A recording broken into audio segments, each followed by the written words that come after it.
If you don't know me, my name's Craig, and it's a real privilege to be here. It's actually a real privilege for me to live in New Zealand, and often I am thankful that I live in New Zealand, particularly this week. It's been a pretty crazy week in politics, world politics, but even in America particularly. Who would have thought, eh? Who would have thought Donald Trump is going to be the next president of America? Just letting you know that, in case you didn't. And technically he will be the most powerful man on the planet, and there's been a lot of talk about it and all that sort of stuff, but I wonder if you've ever wondered why he ran for president. What drove him? What was his motivation behind it? There's been a lot of opinions, a lot of commentators. People think that he's very egotistical and self-absorbed, and obviously being the President of the United States would mean that he would be the centre of attention. Other people think it's been more of a publicity stunt, just kind of boost his media empire and all his business interests and everything. Other people think that he's been dissatisfied with where America's heading and wants to change the direction of it. And other people think that he just fundamentally has a desire for power, that he wants to be heard and be important. I don't know what you think. I don't know what you think about why he wanted to be the President of the United States. I mean, it could be none of those motivations. It could be all of them. It's interesting. But if you were here last week, you would have heard Wayne, who was preaching. He posed a really insightful question. He asked, why would someone want to be successful as a politician and then at the same time lose their integrity? And it's a sad truth. We see this cycle repeated over and over and over with our politicians. They rise to prominence, and then they're invested with power, and then there's some sort of moral or some sort of ethical failure. I don't know if you've ever considered politics, but I wonder why people get into it. It may surprise you, but this is what I think. I believe that most people, now this is a general statement here, but I believe most people do not get into politics for the money. Most people do not get into politics for the perks, like the free car and the overseas travel and all that sort of stuff.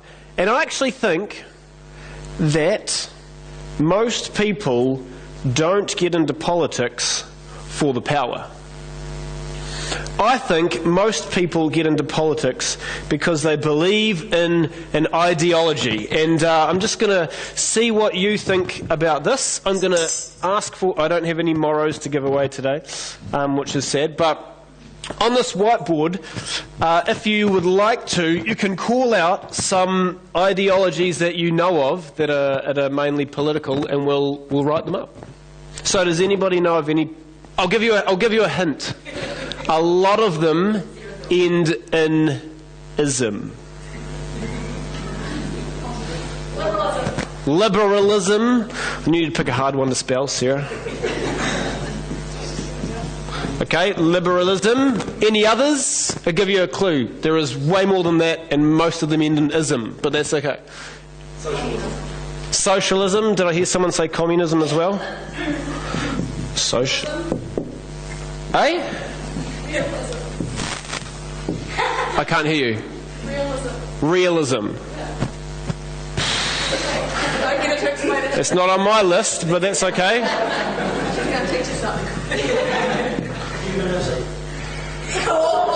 Nah, I'll take the question mark off. She's got a degree in it. Humanism.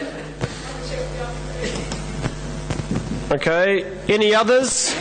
We're trying to seek political ones here, just kind of keeping you on track, but that's fine. Pardon? Got a lie. I've got a lie. They've got a lie. They've got to lie. Yeah, they all do. Okay. Well, that's a very good point, which we will cover in about 2 minutes. Pam, you must have been reading my notes before I got up here. Any others? Well, Islam's a religious one as opposed to a political one.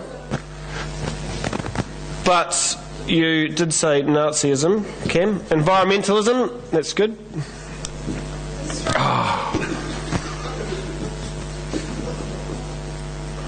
Okay, any others? This is just a quick final call. Racism. Yep. Put it up there. Conservatism. Oh, all right, conservatism. And I'll put one up there because you guys haven't. It's called capitalism. Thought you might have come up with that. It's a tricky one, that one. Okay, so there's a bunch of political ideologies. We could have included others like Marxism or nationalism, which is kind of linked to these two, but perhaps not quite so.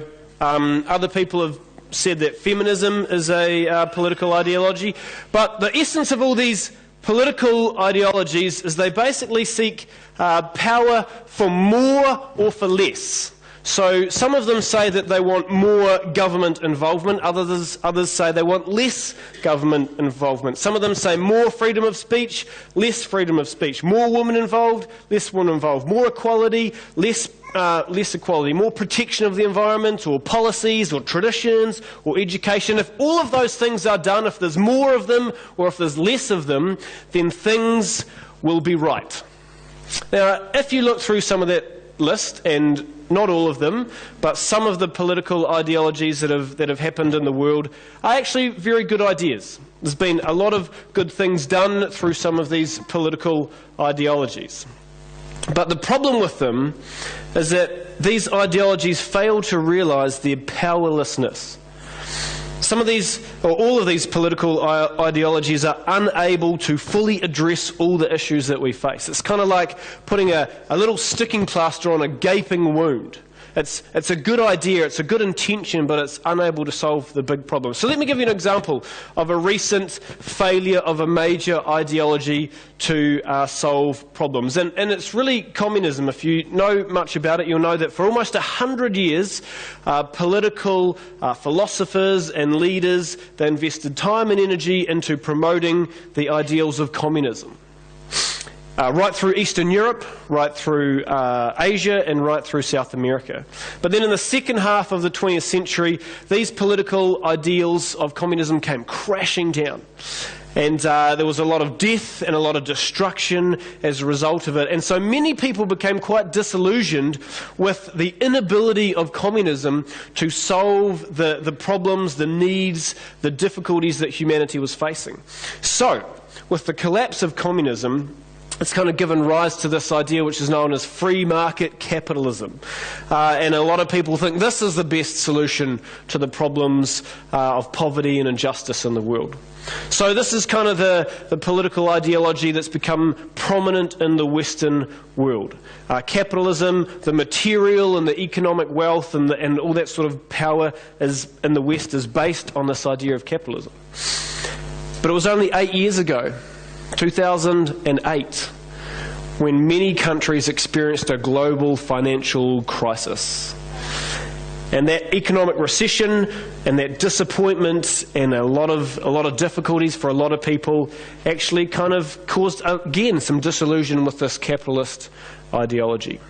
So these political ideologies are trying to fix a human problem that cannot be fixed by politics or policies or power.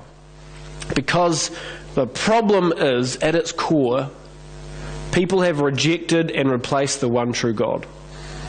And the Bible says that the essence of our problem is what's known as sin. And so no political policy or ideology could fix that problem. The only way to fix the problem of sin in our lives and in our world is to humble ourselves before God, to accept our mistakes, to seek His forgiveness for our wrongs, so that our relationship with God can be renewed and restored. Now, the Bible gives a really dramatic example of that restoration. If you've got your Bible with you here at church, have a look at Daniel chapter 2. We're going to be reading through some of this stuff. And just as you're finding Daniel chapter 2, let me give you a bit of background context. We're going to be jumping back about 2,500 years to the ancient Babylonian Empire. And around about the year 600 BC, the Babylonian Empire was the dominant power in what we would know as the Middle East. And leading this empire was a guy called King Nebuchadnezzar. So he ruled with an iron fist, and under his iron fist, the Babylonian Empire ruthlessly expanded to encompass most of the known world at the time. But even with all his influence and all his prestige as the most powerful man in the world, he had difficulty sleeping. Let's read Daniel chapter 2, verse 1. One night during the second year of his reign, Nebuchadnezzar had such disturbing dreams that he couldn't sleep. He called in his magicians, enchanters, sorcerers, and astrologers, and he demanded that they tell him what he had dreamed. As they stood before the king, he said, "I have had a dream that deeply troubles me, and I must know what it means." So this guy, King Nebuchadnezzar, had a troubling dream. We find out a little bit later on that his dream was of a giant statue of a man. It was enormous and a dazzling statue, awesome in appearance, according to verse 31. But the statue had feet of clay. And eventually in the dream, the statue comes crashing down. So Nebuchadnezzar must have woken up in a sweat. What does this dream mean? Is his empire going to fall? Is he going to be assassinated? Is there going to be some hidden weakness that he has that's going to be exploited by his enemies? He's an insecure man, an insecure king. And I wonder if you've noticed that often people with power tend to be relatively insecure. It seems like anxiety and fear are kind of a byproduct of positions of power, which is actually quite understandable. I mean, people who hold power have higher stakes than those who don't. They have more to lose. The risks are greater. Maybe you know this guy, Bernard Madoff. In 2008, it was revealed that Bernard Madoff was behind the largest financial scam in human history. Madoff had set up a Ponzi scheme over several decades, and during that time he had defrauded investors over $20 billion. And so during the trial it was revealed that all of this started years and years before, when he was unwilling to admit his failings as a money manager. And so to protect his pride, to protect his reputation, he built this elaborate system which was essentially just a multi-billion-dollar scam to fuel his very, very lavish lifestyle. He's in prison now and will be for the next 150 years. But powerful people like Bernard Madoff do not like to admit their weaknesses. And this was certainly true for Nebuchadnezzar. His insecurity drove him to find out what the dream meant. So he calls in all his top guys, his magicians, his astrologers, the court officials, and none of them can interpret the dream. None of them even know what he's dreamt. And finally there's a Jewish exile by the name of Daniel who goes to the king, and Daniel says God will reveal this dream. He will show the king what will happen in the future. So we're going to pick it up at Daniel chapter 2, verse 31. This is what Daniel says. King Nebuchadnezzar, you looked up and saw a large statue standing in front of you. It was huge, it shone brightly, and it terrified you. The head of the statue was made out of pure gold. Its chest and arms were made out of silver. Its stomach and thighs were made out of bronze. Its legs were made out of clay, and its feet were partly iron and partly baked clay.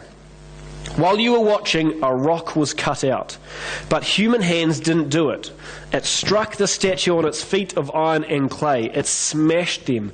Then the iron and clay were broken to pieces. So were the bronze, silver, and gold. All of them were broken to pieces. They became like straw on a threshing floor at harvest time. The wind blew them away without leaving a trace. But the rock that struck the statue became a huge mountain. It filled the whole earth. So in this dream, Daniel goes on to interpret it, and in this dream, the statue represents the kingdoms and empires of the earth. Perhaps, I don't know, perhaps the reason that the statue represented the civilizations of the world is just our human tendency to idolize human power and achievement, which is essentially what humanism is. Anyway, so the statue represents all these different kingdoms, but what smashes the statue is a rock, and this rock is different from all the other materials. It's not gold, it's not silver, it's not bronze, it's not iron, it is a rock, and it's cut out not by human hands, but this rock is from God. And while the rock is obviously less valuable than the gold or the silver or the bronze or the iron, it ends up being the most powerful element. The rock represents God's eternal kingdom that he is establishing on earth. This is how Daniel interprets it in chapter 2, verse 44. During the reigns of those kings, the God of heaven will set up a kingdom that will never be destroyed or conquered. It will crush all those kingdoms into nothingness, and it will stand forever. So essentially this dream is for Nebuchadnezzar, it's a call to humility. God calls Nebuchadnezzar to recognize that his power is actually given to him by God, and he has to humble himself accordingly before the one true God. You know, a few hundred years later, Paul makes this explicitly clear in the book of Romans. He says, "For all authority has come from God, and those in positions of authority have been placed there by God." Now for Nebuchadnezzar, this is going to take a radical mind shift. I mean, the Babylonians worshipped many, many gods. And so for Nebuchadnezzar to acknowledge that there is one supreme, one sovereign, true God, he's going to have to change his mindset. In fact, he's going to have to realize that he is accountable to this one sovereign, true God for his use of power and for the privilege of power he has. It's going to take a significant shift in his thinking. But Nebuchadnezzar does just that. He accepts the story. Accepts the message. This is what happens. Then King Nebuchadnezzar threw himself down before Daniel and worshipped him, and he commanded his people to offer sacrifices and burn sweet incense before him. The king said to Daniel, "Truly your God is the greatest of gods, the Lord over kings, a revealer of mysteries, for you have been able to reveal this secret." So Nebuchadnezzar prostrates himself down on the ground. He humbles himself and acknowledges that Daniel is worshipping the God who is the Lord over kings. Can you just sort of, for a moment, picture how absolutely uncommon that would have been? The most powerful man in the world humbling himself before God. When he was 26 years old, this guy, William Henley, he was a British poet. He wrote a poem called Invictus.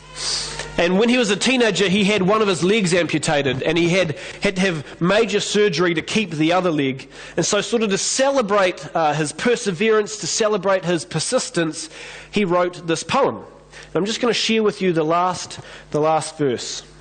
Invictus. It matters not how straight the gate, how charged with punishments the scroll. I am the master of my fate. I am the captain of my soul.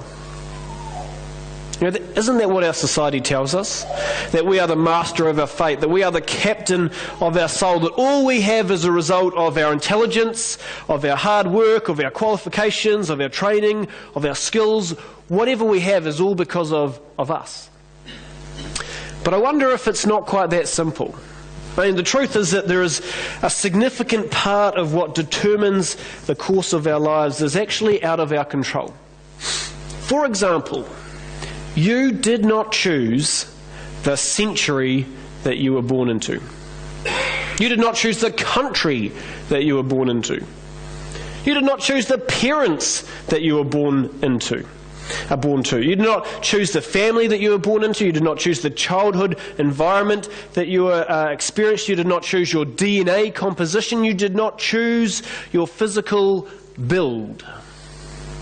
You know, there's a guy who wrote a book called Outliers, and he argues that there are three factors that determine a person's success in their life: their genetics, their environment, and their personal choices. And of those three factors, two of them you have no or very limited power over. And you know this is true when you think about your own family. Probably when you were younger, it was likely that you told yourself that you would not be like your parents. And now, look at you. You know, it sort of takes a long time. A lot of people kind of get to midlife before they realise how indelibly shaped their family background has made them, for better or or for worse. So we are not nearly as responsible for our own success as we think we are. Much of who we are, much of what we have has been given to us by God. It's not just people in power that have been given things by God. It's not just kings and politicians. The hand of God has had an impact on all of us. This is how Paul wrote to the Athenians, or spoke to the Athenians. He said, "From one man God made all the people of the world. Now they live all over the earth. He decided exactly when they should live, and he decided exactly where they should live." I think initially King Nebuchadnezzar thought that he was the captain of his soul. But after he was confronted, after he was challenged by the reality of the one true God, he humbled himself and he changed his ways. But unfortunately, the changes didn't seem to go all that deep. Turn over a couple of pages to Daniel chapter 4. Because this is what happens. We find Nebuchadnezzar in his palace a little bit later on. And he's living in comfort, he's living in prosperity. And then one night he has another dream. And this dream is not troubling. This dream is terrifying.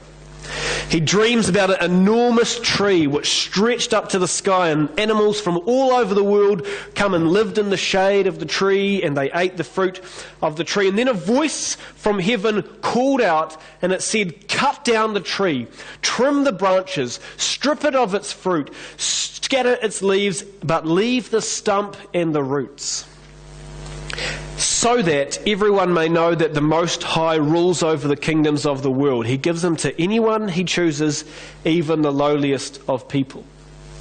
Well, Nebuchadnezzar is totally freaked out by this dream. He calls in Daniel to interpret the dream, and he tells the dream to Daniel. And when Daniel hears the dream, he just goes completely pale.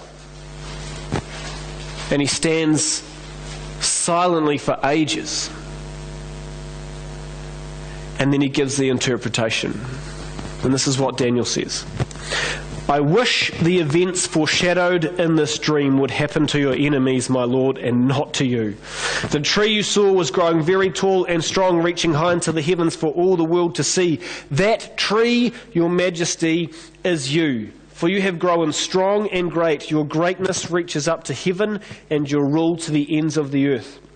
Verse 24, "This is what the dream means, your majesty, and what the Most High has declared will happen to my lord the king. You will be driven from human society, and you will live in the fields with the wild animals. You will eat grass like a cow, and you will be drenched with the dew of heaven. 7 periods of time will pass while you live this way, until you learn that the Most High rules over the kingdoms of the world and gives them to anyone he chooses. But the stump and the roots of the tree were left in the ground. This means that you will receive your kingdom back again when you have learned that heaven rules. King Nebuchadnezzar, please accept my advice. Stop sinning and do what is right. Break from your wicked past and be merciful to the poor and oppressed. Perhaps then you will continue to prosper." You know, that first dream, the statue dream, that was just an academic lesson. It spoke of God's character and the limitations of human power. But this dream, the tree, God's getting personal. Obviously, the initial lesson hadn't helped. Nebuchadnezzar has still got power and pride issues. If you look at verse 27, he's still sinning. He's still a tyrant. He's still oppressing the poor. Actually, when he wasn't out conquering neighbouring countries, Nebuchadnezzar was commissioning vast public work projects. And so during his reign, he had a magnificent royal palace built. He had a man-made lake created.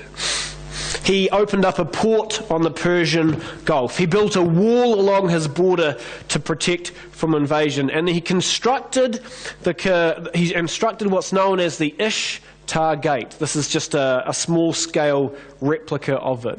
But on this gate, archaeologists have discovered an inscription which reads like this: "I, Nebuchadnezzar, laid the foundation of the gates and had them built out of pure blue stone.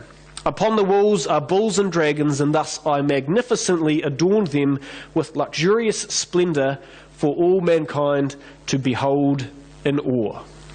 Now, don't get me wrong, there's nothing wrong with building and development and stuff, but Nebuchadnezzar clearly had forgotten who really holds ultimate power. All his conquering, all his construction had been for his glory and for his fame, so that his subjects could behold in awe the great things that he had done. And so God promises to teach Nebuchadnezzar a lesson that he needed to learn. He is going to discipline Nebuchadnezzar. The tree is going to be cut down and trimmed and stripped and scattered. And God is going to remind Nebuchadnezzar in the most painful of ways that the Most High rules over the kingdoms of the world. He gives them to anyone he chooses, even to the lowliest of people. Now this is a really healthy reminder for us. In fact, for anyone in power, whether you're a president, whether you're a politician, whether you're a principal, whether you're a manager, whether you're a supervisor, that ultimately you have been given that position by God. In fact, if you look at verse 17 closely, you'll see that anyone that's at the top is actually a recipient of God's unmerited favour and grace. That means the wealthy, the powerful, the President of the United States of America is still the lowliest. In God's estimation, they are no better than anybody else. I wonder if you can see that this is just a very basic picture of the gospel. That our restoration with God is simply a result of His grace. It's got nothing to do with our works, nothing to do with our efforts or our striving. Well, that's what Nebuchadnezzar needed to learn anyway, that his position of power had been given to him by the grace of God. And if he grasped that truth, it was likely to make a profound difference on his life. He would sleep, his sleep would be better because he would be secure. His subjects would be better because he would have ended injustice. And his soul would have been better because he would have humbled himself before God. But according to the story, Nebuchadnezzar did not get it. And so 12 months later, he was taking a walk on the flat roof of the royal palace in Babylon.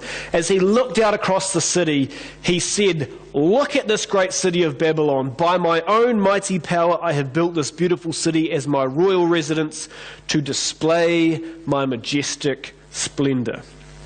As he surveyed the city, Nebuchadnezzar was intoxicated with pride and with his power. And at that very moment, a voice from heaven called out and said this, "O King Nebuchadnezzar, this message is for you. You are no longer ruler of this kingdom. You will be driven from human society. You will live in the fields with the wild animals, and you will eat grass like a cow, until you learn that the Most High rules over the kingdoms of the world and gives them to anyone he chooses." And so if you read on in the story, immediately Nebuchadnezzar is struck with, for a period of severe mental illness. He's obviously too unstable to live in the palace, and so he is forced to live out on the palace grounds among the animals. You know, in this Counterfeit God series that we've been tracking through, we've been exploring what happens when we turn good things into gods. When we elevate things to a place that only God should hold in our lives. And so you may recall a few weeks back Derek preached on love and relationships, and we looked at money as well, and Wayne talked about the pursuit of success last week. None of those things are bad things. But when we elevate them, when we pursue them, when we value them, when we honour them, when we worship created things instead of the Creator, that's when our problem happens. So in the story of Nebuchadnezzar, he elevated something good and worshipped it instead of God. Nebuchadnezzar elevated himself. Essentially, the power that God had entrusted him with caused him to worship himself rather than God. And maybe that's the danger that is inherent with power. Power is not a bad thing. Power can be a very good thing. People with power get things done. People with power have toppled oppressive regimes. People with power have abolished slavery. People with power have sought emancipation for women. But it seems like there's a very slippery slope from power to pride. And anyone can fall into that trap. You don't have to be a politician. Many of us have probably had a boss or a supervisor or a manager or a teacher at some point in our lives who has just been intoxicated with the power that they've held. They've been so self-absorbed, so egocentric, it's like there's no one else as important on their little planet. Well, Nebuchadnezzar was certainly intoxicated with his power, and God humbled him in a dramatic way. And perhaps Nebuchadnezzar should have heeded the warning from King Solomon. Several hundred years earlier, Solomon advised this. He said, "Pride ends in disgrace, while humility brings honour." You know, the antidote for a lust for power and pride is simply humility. But humility is one of those funny things that chances are, if you think you're humble, you're probably not. And if you don't think you're humble, you probably are. It's one of those strange things. But even though humility is sort of confusing at times, it's how we're called to live. Humility was modelled by Jesus. In fact, Philippians chapter 2 says that Jesus stepped out of humanity and entered our world. He humbled himself in obedience to God, and through him we can be reconciled, we can be restored to God. You know what's amazing about this story of Nebuchadnezzar is that through God's goodness and through his grace, God reconciled and restored Nebuchadnezzar. This is what happens at the end of the story. After this time had passed, I, Nebuchadnezzar, looked up to heaven. My sanity returned, and I praised and worshipped the Most High and honoured the one who lives forever. His rule is everlasting, and his kingdom is eternal. All of the people of the earth are nothing compared to him. When my sanity returned to me, so did my honour and glory and kingdom. My advisors and nobles sought me out, and I was restored as head of my kingdom with even greater honour than before. Now I, Nebuchadnezzar, praise and glorify and honour the King of heaven. All his acts are just and true, and he is able to humble the proud. Isn't that an amazing testimony by the most powerful man in the world? I praise and glorify and honour the King of heaven. All his acts are just and true, and he is able to humble the proud. Dwight Moody was a famous preacher in America in the 19th century, and he said this: "Be humble or you'll stumble." And it's great wisdom, isn't it, for us to handle whatever power and privilege that God entrusts us with humility. You might be a parent, you might be a coach, you might be a manager, you might be a supervisor, you might be a politician, you might be the President of the United States one day, because anybody can.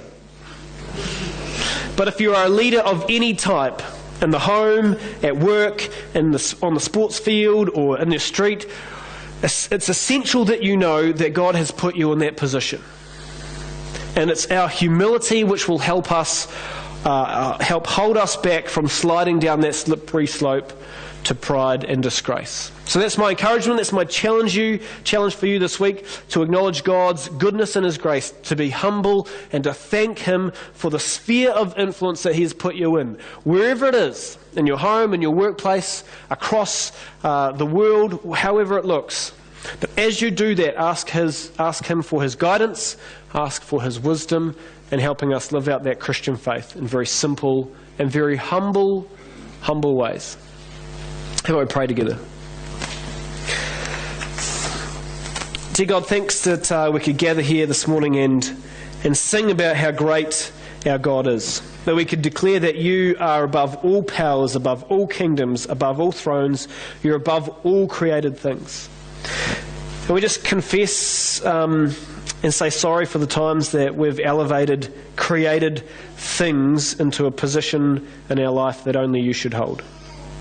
So we ask each and every day that your Holy Spirit would guide us and strengthen us in whatever sphere of influence we have, that we would recognise your hand behind it all, behind this world, behind our world. And we just praise you for your majesty as we give ourselves all for you, for your name's sake and for your glory. Amen. Claudine, can I invite you and the band back? Thanks.